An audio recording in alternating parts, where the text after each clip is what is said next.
श्रीगणेशाय नमः। स्वस्ति श्री सरस्वत्यै नमः। वक्रतुंड महाकाय सूर्यकोटिसमप्रभ निर्विघ्नं कुरु मे देव सर्वकार्येषु सर्वदा। नारायणं नमस्कृत्य नरं चैव नरोत्तमं देवीं सरस्वतीं व्यासं ततो जयमुदीरये। श्री पुराण पुरुषोत्तमाय नमः। आइए आप सभी विद्वज्जनों का एवं भगवतानुरागी महान श्रोताओं का स्वागत है।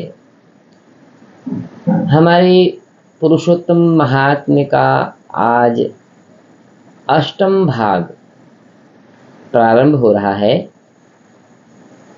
आइए 8वें भाग में हम प्रवेश करें। उससे पूर्व हम 7वें भाग की कथा को थोड़ा सा संक्षिप्त में जाने कि हमने क्या सुना था। जैसे कि आप सभी जानते हैं कि राजा दृढ़धनुमा को वाल्मीकि मुनि ने इस पुरुषोत्तम महात्म्य का पूरा सार बताया और पुरुषोत्तम महात्म्य को जानने का प्रयास राजा दृढ़धनुमा ने भी किया और इस पुरुषोत्तम मास के पुण्य से जो ख्याति उस प्रजा को प्राप्त हुई वह भी सब जाना। अपने पूर्व जन्म की पूरी कथा को जान करके और इस पुरुषोत्तम मास में किए जाने वाले अनेक व्रत तीर्थ और स्नान दान का भी महत्व जाना और दीपदान का विशेष महत्व के बारे में भी जाना, जिसमें दीपदान के बारे में अर्थात दीपदान का जो महत्व है उसका महत्व बहुत ही विधान पूर्वक जो अगस्त्य मुनि ने राजा चित्रबाहु को बताया था और उस चित्रबाहु राजा को दीप अपने पूर्व जन्म में वन में रहकर दीपदान करने से जो ख्याति प्राप्त हुई अर्थात जिसके उस प्रारब्ध में दीपदान करने मात्र से ही जिसको अगले जन्म में नृप अर्थात राजा का पद प्राप्त हुआ, ऐसे दीपदान का महत्व चित्रबाहु ने अपने पूर्व जन्म के बारे में अगस्त्य मुनि से जान करके अपने आप को धन्य किया और जिस कथा को स्वयं वाल्मीकि जी राजा दृढ़धनुमा को बता रहे थे और राजा दृढ़धनुमा ने बड़े ही भाव से और बड़ी भक्ति से उस कथा को सुना। और तब भगवान वाल्मीकि ने राजा दृढ़धनुमा से कहा कि हे राजन, यह जो पुरुषोत्तम पुराण है, यह जो पुरुषोत्तम मास है, यह धन्य मास है और स्वयं साक्षात भगवान का ही यह रूप है और भगवान अपने भक्त के वश में होते हैं और यह मास भगवान का परम भक्त हुआ तो इसलिए इस मास के वश में स्वयं परब्रह्म परमेश्वर हो गई और स्वयं अपना ही रूप दे करके इस मास को अपना स्थान दे दिया और जिससे कि यह मास सभी मासों में श्रेष्ठ हो गया।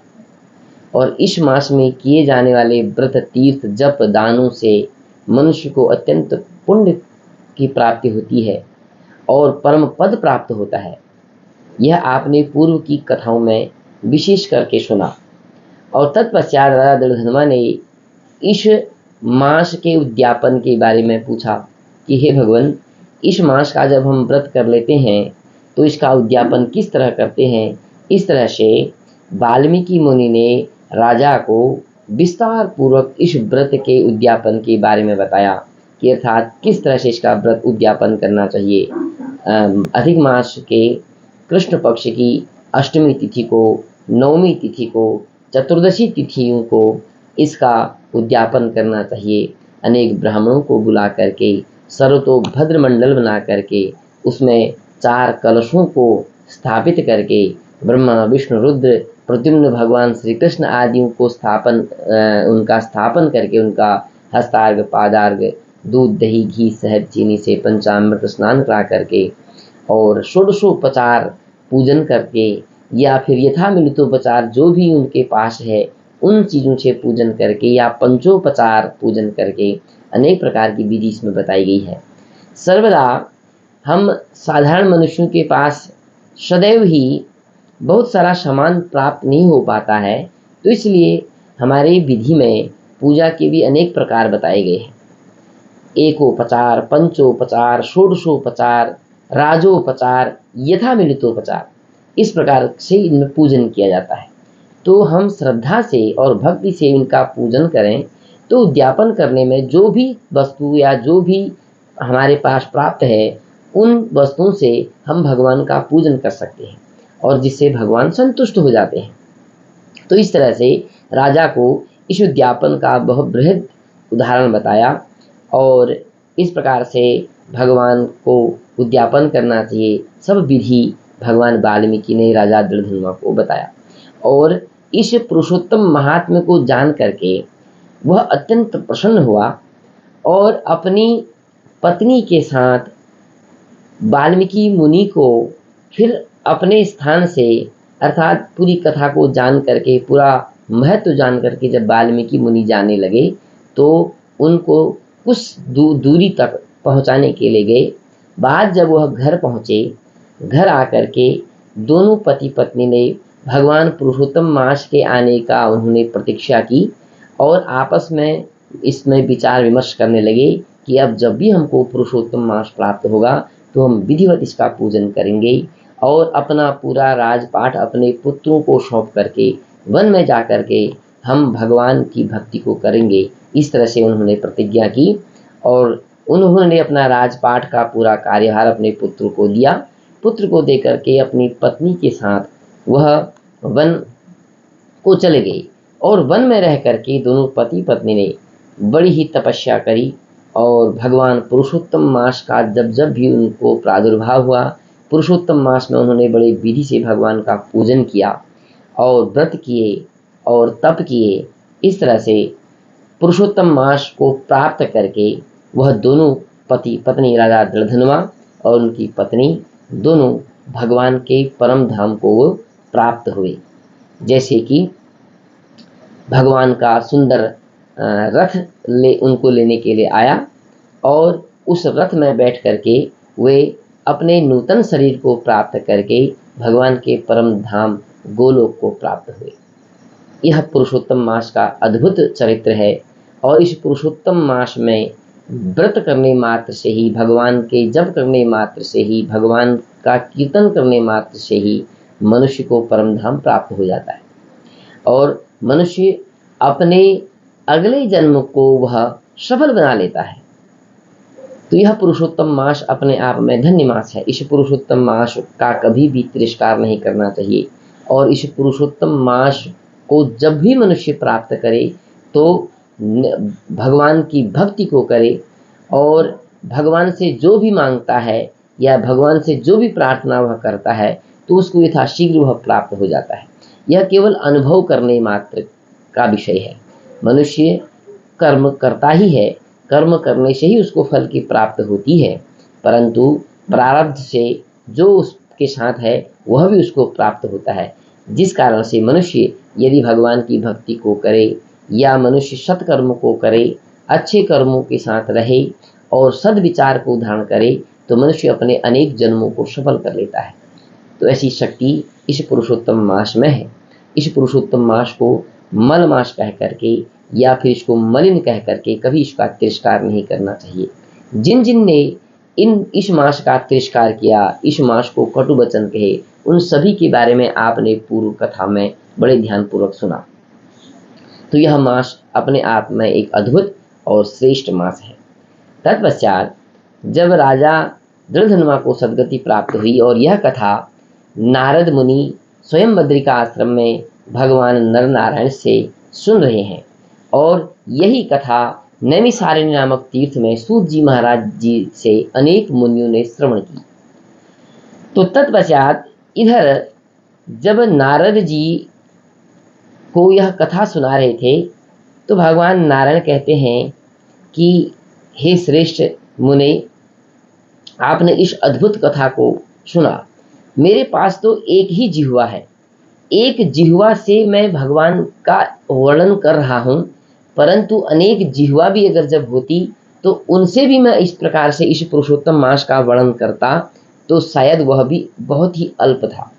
यह अद्भुत ऐसा पुरुषोत्तम मास है कि इस पुरुषोत्तम मास में अनजाने से या भूलवश भी अगर कोई भी मनुष्य इसका सेवन कर लेता है तो वह अनेक प्रकार की सद्गति को प्राप्त करता है और साथ में भगवान के परम धाम को भी प्राप्त करता है। यह ऐसा अद्भुत पुरुषोत्तम मास है। इस पुरुषोत्तम मास में बुद्धिपूर्वक अथवा अबुद्धिपूर्वक किसी भी बहाने यदि उपवास, स्नान, दान और जप आदि किया जाए तो करोड़ों जन्म पर्यंत किए हुए जो पाप हैं वो सब नष्ट हो जाते हैं। भगवान नारायण कह रहे हैं कि कोटि जन्म कर्ता ने कह पाप राश्रिलयम ब्रजेत यथा शाखा मृगश्याशु त्रिरात्रि स्नान मात्रतः। नारायण कहने के हे नारद, यह मास अपने आप में ऐसा मास है कि एक शाखा से दूसरी शाखा में कूदने वाला जो एक साधारण सा बानर है, उस बानर से भी भूलवश इस पुरुषोत्तम मास में 3 रात्रि तक जल के कुंड में रह करके स्नान हो गया और उस 3 रात्रि तक उस जल कुंड में उस दुष्ट बुद्धि वाले बानर ने पुरुषोत्तम मास का अबोधवश जब सेवन हुआ तो उसकी भी सद्गति हो गई।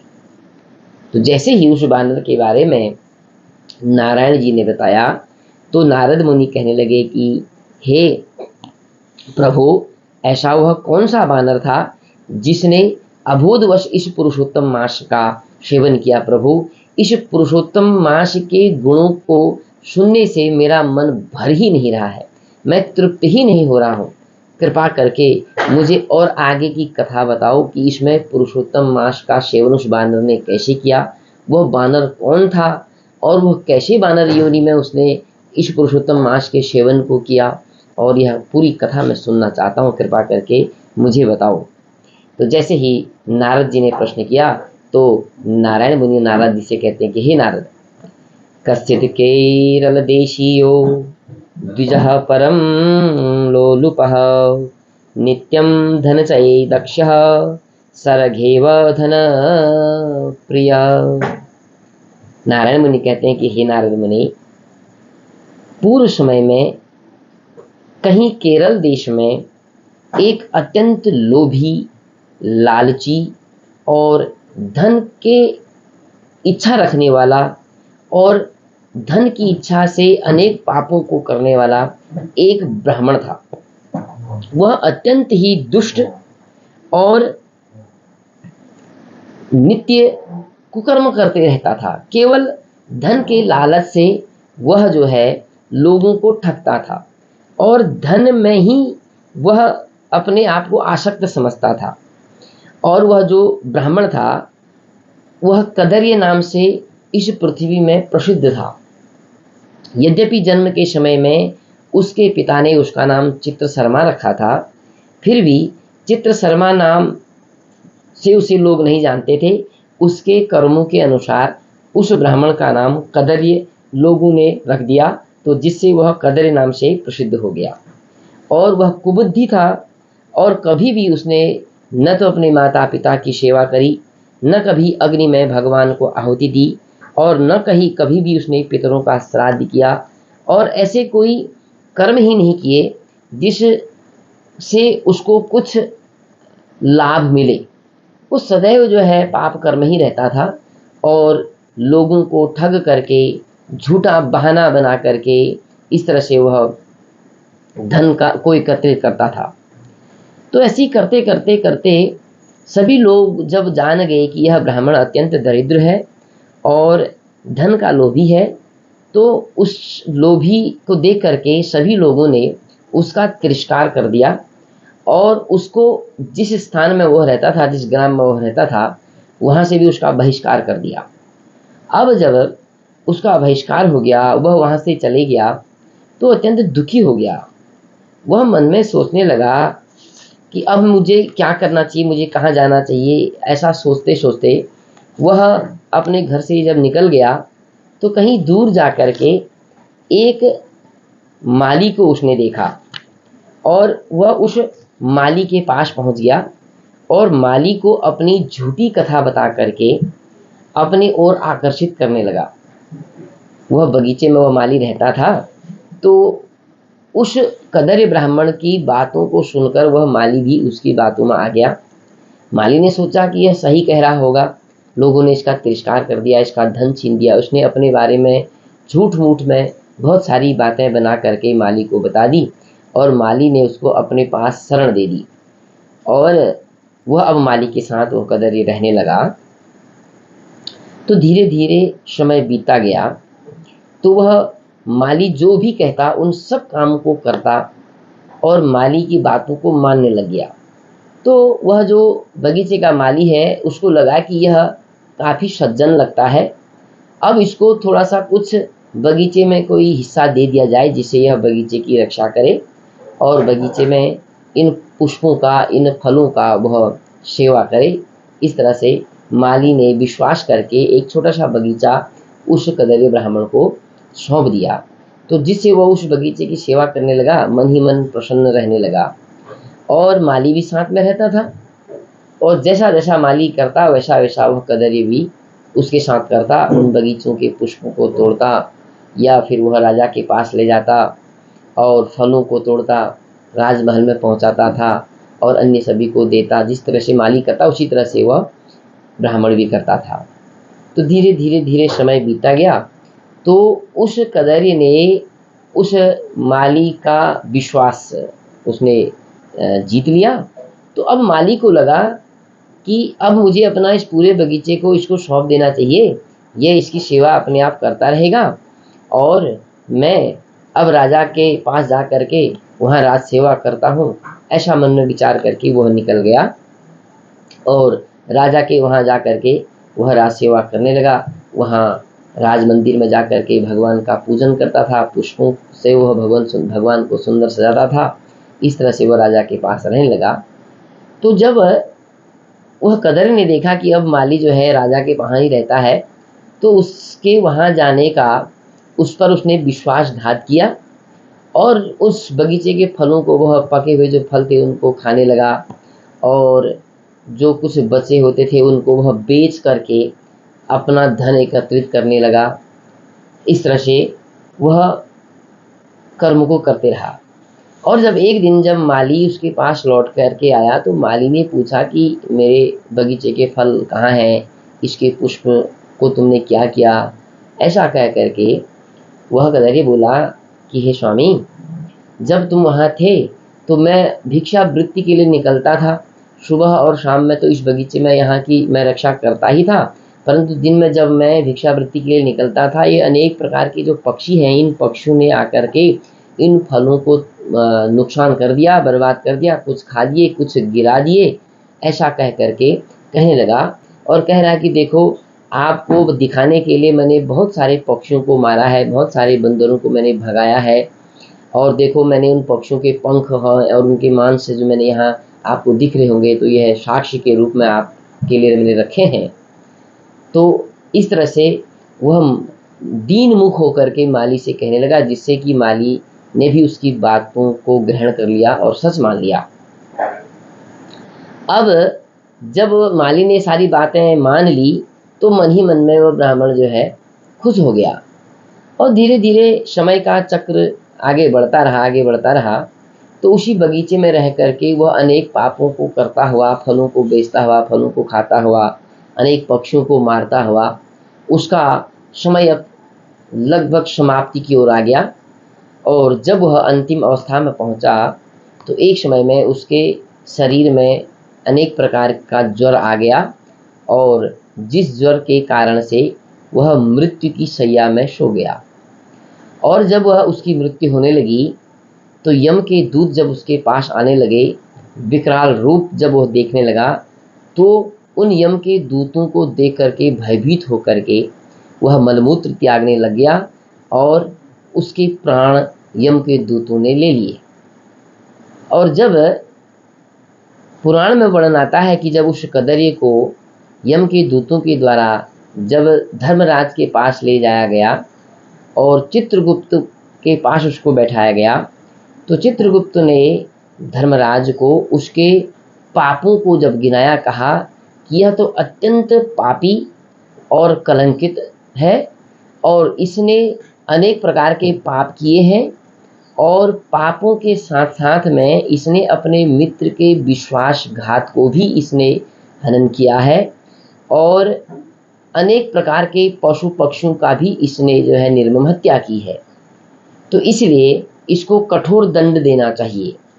जैसे ही ऐसा कहा तो धर्मराज ने उसके बारे में सब जान करके उससे कहा कि इसके पापों के अनुसार से प्रथम में तो इसको प्रेत योनि प्राप्त होनी चाहिए और प्रेत योनि में जब यह अनेक दुखों को भोगेगा तो उसके बाद विश्वासघात करने का भी इसको पाप भोग करके अनेक योनि में जा करके अनेक रोगों से युक्त होकर के यह वानर योनि को प्राप्त होगा, ऐसा धर्मराज ने कहा। और ऐसा ही हुआ और वह जो कदर्य था वह मृत्यु के पश्चात अपने पापों के कारण प्रथम तो वह प्रेत योनि में निर्जन वन में भटक करके भूखा प्यासा और अनेक प्रकार के कष्ट को भोग करके उसने प्रेत योनि को पार किया। प्रेत योनि के बाद वह जो ब्राह्मण था फिर अगले जन्म में वह एक वानर की योनि में उत्पन्न हो गया, जिसमें उसको अनेक प्रकार के असाध्य रोगों ने उस वानर योनि में घेरा हुआ था। और वह वानर भी जब वानर योनि में आया तो भटकता हुआ वह मृग तीर्थ नामक जो है वन में पहुंचा और उस मृग तीर्थ नामक प्रसिद्ध उस वन में जब वह पहुंचा तो वहाँ उस वानर में योनि में उसने पुरुषोत्तम भगवान को प्राप्त किया। तो जैसे ही नारायण मुनि ने नारद जी से कहा तो नारद जी ने तुरंत प्रश्न किया कि प्रभु, यह तो बात मुझे अच्छी लगी कि उस कदर्य ने अनेक पाप किए तो उसको प्रेत योनि मिली और फिर उसको वानर योनि में जाना पड़ा, परंतु यह वानर योनि में आकर के उस मृग तीर्थ में बने हुए उस कुंड में कैसे पहुंचा और कैसे इसने वहाँ पुरुषोत्तम मास को प्राप्त किया प्रभु, यह मुझे कुछ समझ में नहीं आ पा रहा है। तो तब नारद जी कहते हैं कि त्रैलोक्य पावने रम्ये मृग तीर्थे कथम कभी आवासम करो दुष्ट पाप कोटि समन्वितः। ऐसे अनेक पापों को करने के बाद भी उस मृग तीर्थ को कैसे प्राप्त हुआ, प्रथम में मुझे यह समझा दीजिए, फिर मैं इस कथा को आगे सुनने का प्रयास करूंगा। जब नारद जी ने ऐसा नारायण जी से पूछा तो नारायण कहते हैं कि हे नारद, जब यह कदर्य ब्राह्मण अपने जन्म में अनेक पापों को करता था तो एक समय में यह कदर्य भिक्षावृत्ति करते हुए एक देखा कि एक पुरुषोत्तम मास उस समय में था। पुरुषोत्तम मास में एक वैश्य अपनी पत्नी के साथ भगवान का पूजन कर रहा है और अनेक ब्राह्मणों को दान कर रहा है, अनेक निर्धनों को धन दे रहा है। तो उनको देख करके यह भी उस वैश्य के पास पहुंचा और वहाँ इसको भी कुछ धन प्राप्त हुआ। तो जब सभी लोगों ने राजा से धन प्राप्त करके सब अपने अपने घरों को गया तो यह अंत तक वहीं रुका रहा और राजा उस वैश्य से और अधिक धन प्राप्त करने के लिए उस पुरुषोत्तम मास में उस वैश्य से झूठी प्रशंसा करके उसने कहा कि हे साधो, तुम अत्यंत ही भगवान के भक्त हो और पुरुषोत्तम की तुम पर अत्यंत कृपा है और इस पुरुषोत्तम मास में तुमने अनेक जपदान करके अनेक लोगों को तृप्त किया है और अनेक ब्राह्मणों को तुमने बहुत सारा धन दिया है। मुझको भी तुमने दिया परंतु मुझको तुमने अल्प धन दिया। इस तरह से उस दोनों पति पत्नी वैश्यों को वह झूठी प्रशंसा से पुरुषोत्तम मास के बारे में कहने लगा और जिससे उस वैश्य ने उस ब्राह्मण के उस स्तुति को देख करके उसकी बातों को सुन करके उसको और धन दे करके वह प्रसन्न किया। तो उस धन को लेकर के वह जो कदर्य ब्राह्मण था उस धन को उसने पृथ्वी में गाड़ दिया और उस झूठी प्रशंसा करने मात्र से ही उसको उस वानर योनि में वह मृग तीर्थ नामक उस निरंजन वन में उस मृग तीर्थ नामक वह कुंड उसको प्राप्त हुआ। इसी कारण से जब वह बानर अपनी योनि में भटकता था, एक वृक्ष से दूसरी वृक्ष में, लताओं में भटकते भटकते भटकते वैसे रहने लगा, तो उसको असाध्य रोग भी थे, क्योंकि पूर्व जन्म के कारण से बानर योनि में भी वह अत्यंत दुखी था। वह कुछ फलों को खाता तो तोड़ करके जैसे मुंह के निकट रखता, तो फिर वह खा नहीं पाता था, क्योंकि उसको मुंह में असाध्य रोग थे जिससे वह चबा नहीं पाता था, जल भी वह नहीं पी पाता था। इस तरह से वह अपनी उस वानर योनि में अत्यंत पीड़ा से भटकते रहता था। भटकते भटकते जब वह उस मृग तीर्थ के समीप पहुंचा, तो उस वहां भी एक वृक्ष में वह बैठा था। तो उस समय में पुरुषोत्तम मास था, और उस पुरुषोत्तम मास में वह उस वृक्ष में बैठ करके वह जो बानर था अपने दुख से वह विलाप करता था, और विलाप करता हुआ, रोता हुआ वह जब मूर्छित हो गया, तो उस वृक्ष से गिर करके उस कुंड में गिर गया, उस मृग तीर्थ के कुंड में गिर गया जो जल से भरा हुआ था। तो उस मृग तीर्थ में जब वह गिरा, तो अपने आप को बचाने के लिए वह लोटपोट करने लगा, परंतु वह बाहर निकल नहीं पाया।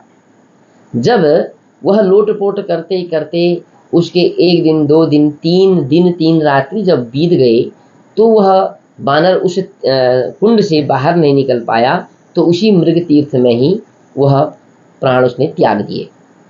जैसे ही उस मृग तीर्थ में उसने प्राण त्यागे, तो उससे पूर्व जब वह उस मृग कुंड में जब वह अपने आप को बचाने के लिए लोटपोट कर रहा था, तो वह मन ही मन में भगवान का भी वह ध्यान कर रहा था। उस समय मृत्यु उसकी निकट आ रही थी, तो मृत्यु के निकट में उसने भगवान की अनेक प्रार्थना करी, और उस मृत्यु के समय में उसको अपने पूर्व जन्म भी स्मरण आने लगे, और पूर्व जन्म के किए हुए पापों को वह सोचने लगा, और बार बार भगवान से यह कहने लगा कि प्रभु, मैंने अनेक जन्मों में तुम्हारा कभी भी गुणगान नहीं किया। सदैव मैंने अपने धन की इच्छा के लिए, लालच से मैंने आपका गुणगान किया, परंतु सच्चे भाव से, सच्चे मन से कभी भी मैं आपका भजन नहीं कर पाया। इस तरह से बार बार सोचता था। तो जिस कारण से जब वह मृग तीर्थ में वह उसके प्राण चले गए, तो उसने देखा कि उसी समय में सुंदर एक विमान आ रहा है, और उस विमान में अनेक अप्सराएं बैठी हैं, और उसमें देवताओं के दूत बैठे हैं। उसमें सुंदर गान हो रहा है, और अनेक प्रकार के चंवर उसमें डुल रहे हैं। तो उस दृश्य को देख करके वह बानर अत्यंत चकित हो गया, और वह मन ही मन में सोचने लगा कि मेरे को लेने के लिए यह ऐसे कौन आ रहे हैं। मैंने तो सदैव पाप कर्म किए हैं, और मैंने तो अनेक जन्मों में यही सुना है कि जो पाप कर्म करने वाला होता है वह नरक योनि में जाता है, और उधर नरक योनि में होने वाले अनेक पाप, वह पापों को जो किए हैं उनके दुख को भोगता है। तो ऐसा मैंने सब सुना, परंतु आज ऐसा मेरे साथ ऐसा क्या हो रहा है। जब वह देवदूत उसके निकट रथ लेकर के आए, और जब वह बानर योनि के शरीर को छोड़ करके जब नूतन शरीर में जब वह आया, तो देवदूतों ने उसकी बड़ी प्रशंसा करी। कहा कि हे सज्जन, हे पुण्य आत्मा, तुमने उस पुरुषोत्तम मास का सेवन कर दिया, और उस पुरुषोत्तम मास में भगवान का तुमने स्मरण किया, और अपने अनेक जन्मों को सोचते हुए भगवान का ही तुमने नाम लिया।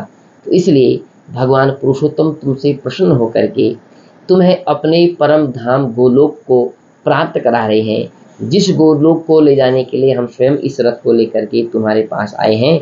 इसलिए हे पुण्यात्मा, आओ इस रथ में बैठो, और तुम्हें उस पुरुषोत्तम के गोलोक को हम ले चलते हैं।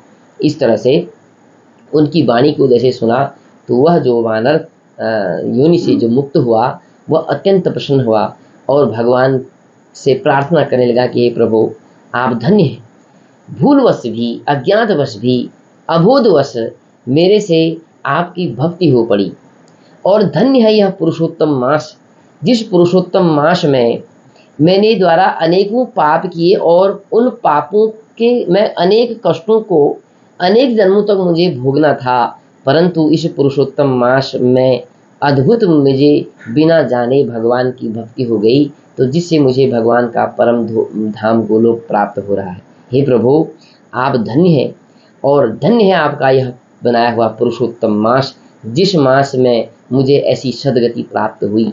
इस तरह से वह भगवान से प्रार्थना करने लगा, और देवदूतों के द्वारा लाए गए उस रथ में बैठ करके भगवान के परम धाम गोलोक को वह बानर भी प्राप्त हुआ। तो ऐसा यह पुरुषोत्तम मास है। इस पुरुषोत्तम मास की अद्भुत कथाएं हैं। अनेक पुराणों में इसकी अद्भुत कथाएं बताई गई हैं। नारद पुराण में तो विस्तार से ही बताया गया है। मैं आप लोगों को केवल इस पुरुषोत्तम महात्म्य की कथा को सुना रहा हूँ, जो केवल 31 अध्यायों में कही गई है। और उन 31 अध्यायों में भी मैंने तुमको यह संक्षिप्त में कुछ कुछ अंश लेकर के इस पुरुषोत्तम मास के महात्म्य को सुनाने का प्रयास किया। और यह ऐसा पुरुषोत्तम मास है, इस पुरुषोत्तम मास में यदि हम भगवान की भक्ति न चाहते हुए भी कर लें तो हमें अनेक दुखों से मुक्ति मिल जाती है। वह कैसे मिलती है, वह अनुभव करने से ही हमें प्राप्त होता है। तो आशा करता हूँ आप सभी लोगों ने इस पुरुषोत्तम महात्म्य को विस्तार से मेरे द्वारा कहे हुए इन छोटे छोटे अध्यायों में आपने सुनी। और मैं भगवान से प्रार्थना करता हूँ कि आप सभी जनमानसों का कल्याण होवे, भगवान आपको सद्बुद्धि देवे और भगवान आपकी भक्ति से प्रसन्न होवे और सदैव आपको सुखी रखें और स्वस्थ रखें। इसी तरह से अनेक कामनाओं से मैं इस अत्यंत परम दुर्लभ पुरुषोत्तम मास में भगवान से आप सभी के सुख का कारण होवे, आप सभी सुखी होवें, ऐसा मैं भगवान से प्रार्थना करूंगा। और आप सभी से मैं धन्यवाद कहूँगा कि आप सभी लोग मेरे इस छोटे से प्रयास को सफल करेंगे और मेरे इस YouTube चैनल में आकर के मेरे द्वारा कही हुई इन बातों को आप सुनेंगे और जो मेरे द्वारा इन कथाओं में कही हुई जो अच्छी बातें हैं उन बातों को आप ग्रहण करेंगे। और कोई बातें यदि मेरे से कुछ अस्पष्ट हो गई हो या फिर जो आपको अच्छी न लगी हो, वो उन बातों को भूल करके भगवान की बात समझ करके उसको आप भूल जाएंगे और अच्छी बातों को ग्रहण करके भगवान की भक्ति आप सदैव करेंगे और अपने परिवार में बूढ़े बुजुर्गों की आप सेवा करेंगे और अपने जैसे छोटे जो बच्चे हैं उनको अच्छे संस्कार देने का प्रयास करेंगे, जिन संस्कारों से उनमें सद्बुद्धि आवेगी और सदैव अपने परिवार के लिए अच्छा सोचेंगे और सदैव बूढ़ों और वृद्धों की सेवा करेंगे और अपने से छोटों का वह आदर सत्कार करेंगे। इस तरह से आप संस्कार देंगे। यह हमारी सनातन संस्कृति की पहचान है। हमारा सनातन धर्म अत्यंत परम दुर्लभ यह सनातन धर्म है और जब हमारे अनेक पुण्यों के उदय हुए होंगे तो मुझे लगता है कि तभी हम इस सनातन धर्म में हम प्रकट हुए, क्योंकि यहाँ इस सनातन धर्म में जन्म लेकर के हमने भगवान के अनेक अवतारों की कथा सुनी है, अनेक भगवान के अनेक संकीर्तन हमने किए हैं या हम करते हैं।